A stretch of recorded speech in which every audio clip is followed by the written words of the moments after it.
जी बिस्मिल्लाहिर्रहमानिर्रहीम। अस्सलामु अलैकुम dear students, welcome to Rifa international online classes में। कैसर इफ्तिखार बच्चों, आज हम प्रिंसिपल ऑफ कॉमर्स में बच्चों सोल ट्रेडरशिप का थर्ड वन चैप्टर जो है वो हम स्टार्ट करेंगे।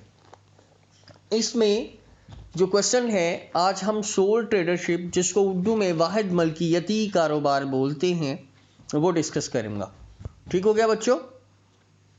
इंतहाई आसान है, समझना बस थोड़ा सा कि सोल ट्रेडरशिप बेसिकली होता क्या है। तो इसने इसके इंट्रोडक्शन में बताया है कि ये सिंपल और एक oldest form of the business organisation है। इसके लिए आपको यहाँ पर एक बात तो है कि ये वाहिद मलकियती कारोबार है। इसका मतलब ये होता है कि जो एक सिंगल पर्सन आसानी से शुरू कर सकता है। ठीक हो गया बच्चों? उसने इसके इंट्रोडक्शन में ये भी बताया है कि ये oldest form of the business organisation है। क्यों है? क्योंकि शुरू से ही एक पर्सन है, वो कुछ ना कुछ अपनी ज़िंदगी को बसर करने के लिए या गुजारने के लिए कुछ ना कुछ बिजनेस करता है और अकेला ही वो काम शुरू कर देता है। इसीलिए ये ओल्डेस्ट फॉर्म है। इसके लिए नंबर फर्स्ट पे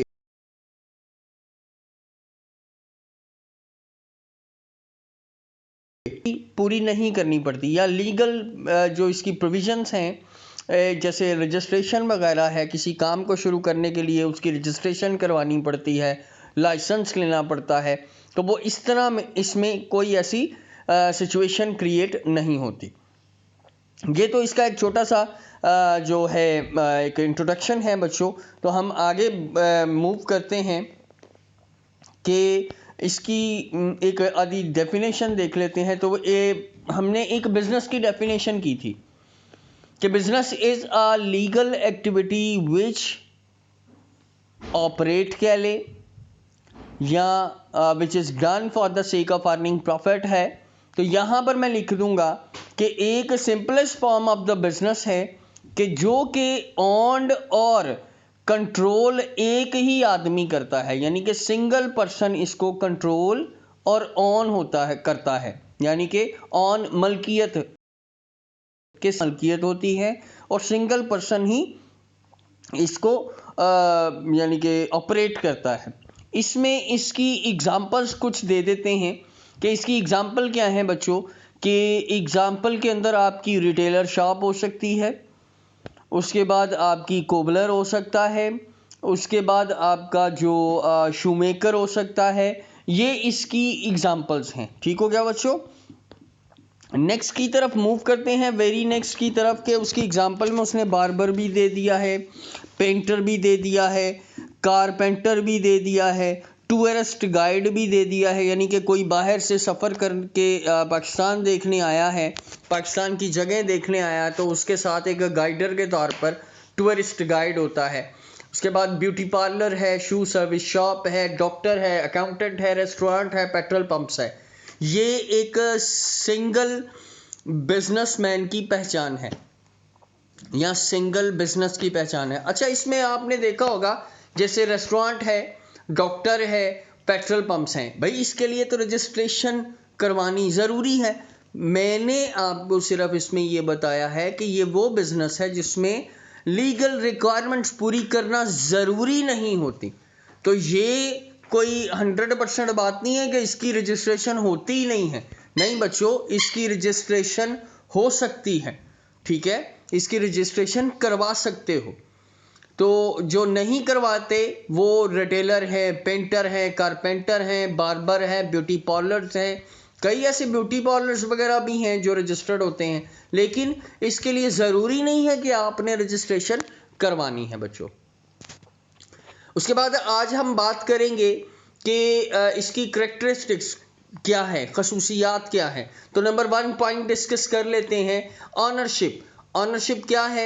ऑनरशिप हमने डेफिनेशन में ही समझ लिया था कि एक सिंगल ऑन्स करता है इसकी ऑनरशिप ऑफ द बिजनेस की इन सोल ट्रेडरशिप। ठीक है, यानी कि एक पर्सन जो वाहिद मलकियती कारोबार में 1% इसकी मलकियत रखता है बिजनेस की।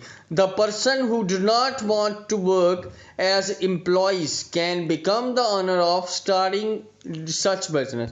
यानी कि उसने इसमें ये कहा है कि जो पर्सन, अकेला पर्सन अगर काम किसी के पास नहीं करना चाहता या किसी के पास नौकरी नहीं करना चाहता तो वो आसानी से अपना इस तरह का कोई बिजनेस स्टार्ट कर सकता है। उसके बाद फॉर्मेशन के ऊपर बात करते हैं बच्चों। फॉर्मेशन किसी बिजनेस को तश्कील देना है। तो मैंने अभी आपको ये बता दिया है, इसके लिए कोई लीगल फॉर्मेलिटीज़, कोई लीगल कानूनी जिसको चाराजोई बोलते हैं या कोई रजिस्ट्रेशन है तो वो कंपल्सरी नहीं है। ठीक हो या मेरी नहीं है। So you can start a business very easily in this type of business. ठीक हो गया।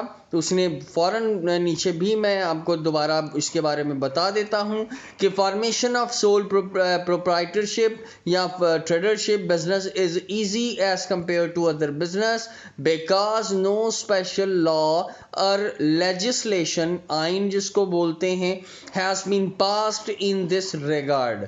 मोरओवर ताहम it does not require any kind of legal formality like registration etcetera, कि इसके लिए कोई रजिस्ट्रेशन की ज़रूरत नहीं पड़ती, यानी कि कंपलसरी नहीं है। नेक्स्ट की तरफ मूव करते हैं, कैपिटल। तो ये टाइप ऑफ बिजनेस वो है जिसमें आपको बहुत थोड़ा कैपिटल ज़रूरत होती है, यानी कि जिसको आप अपना असासा बोलते हो, सरमाया बोलते हो, ज़रूरत पड़ती है। यानी कि you can start this type of business with the help of low capital. ठीक हो गया बच्चों। तो इसके लिए आपको कोई भी ज़रूरत इतने ज़्यादा कैपिटल की नहीं पड़ती। हाँ, अगर आप इसमें कोई एडिशन करना चाहते हो तो यू कैन ईजीली यानी कि एक्स्ट्रा यानी कि आप कह लें कि एडिशन कर सकते हैं कैपिटल। अगर आपको रिक्वायर्ड है, बोरो करना चाहते हैं, बोरो भी कर लेंगे, और अगर आप इसको एक्सपैंड करना चाहते हो तो बहुत आसानी के साथ आप इसमें कैपिटल को यानी कि इन्वेस्ट भी कर सकते हैं। मैनेजमेंट ऑफ द बिजनेस है तो इसके अंदर आपको किसी भी मैनेजमेंट की ज़रूरत नहीं है, क्योंकि अकेला पर्सन इसके बिज़नेस को चलाता है और वो आसानी से, और वो अकेला ही इसकी जो एक्टिविटीज़ हैं उसके बारे में सोचेगा भी और उसको करेगा भी।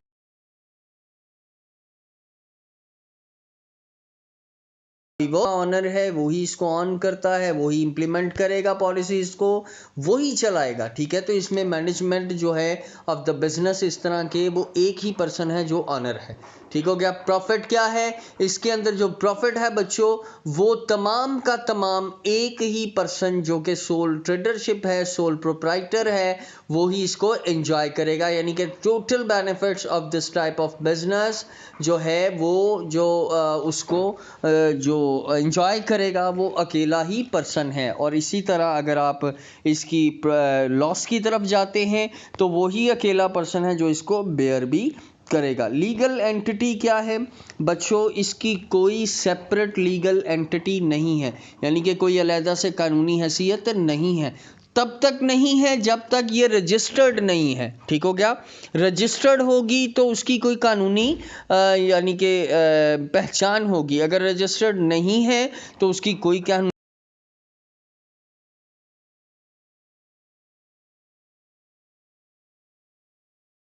लिखा जाए तो इसकी कोई इतनी ज़रूरत नहीं पड़ती।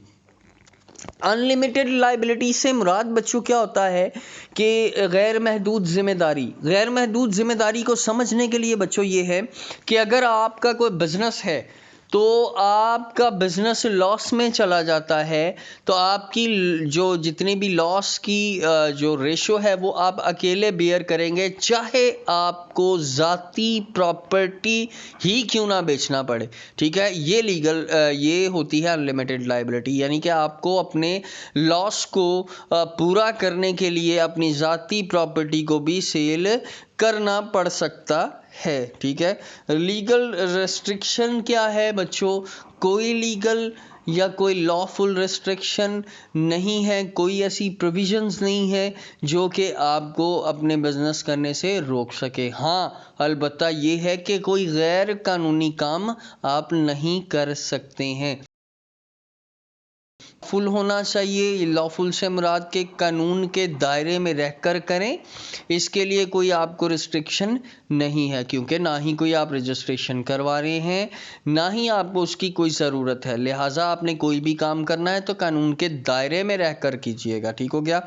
मैंने 8 पॉइंट्स ही लिए थे बच्चों, क्योंकि 8 से 10 पॉइंट ही आप डिस्कस करें और अच्छे तरीके से इसको याद करके इसको लिखें। उम्मीद करता हूँ आपको अच्छे तरीके से समझ आई होगी बच्चों। तो अपना बहुत ज़्यादा ख्याल रखिएगा। इंशाल्लाह ज़ूम मीटिंग में हमारी मुलाकात होगी। अल्लाह हाफ़िज़।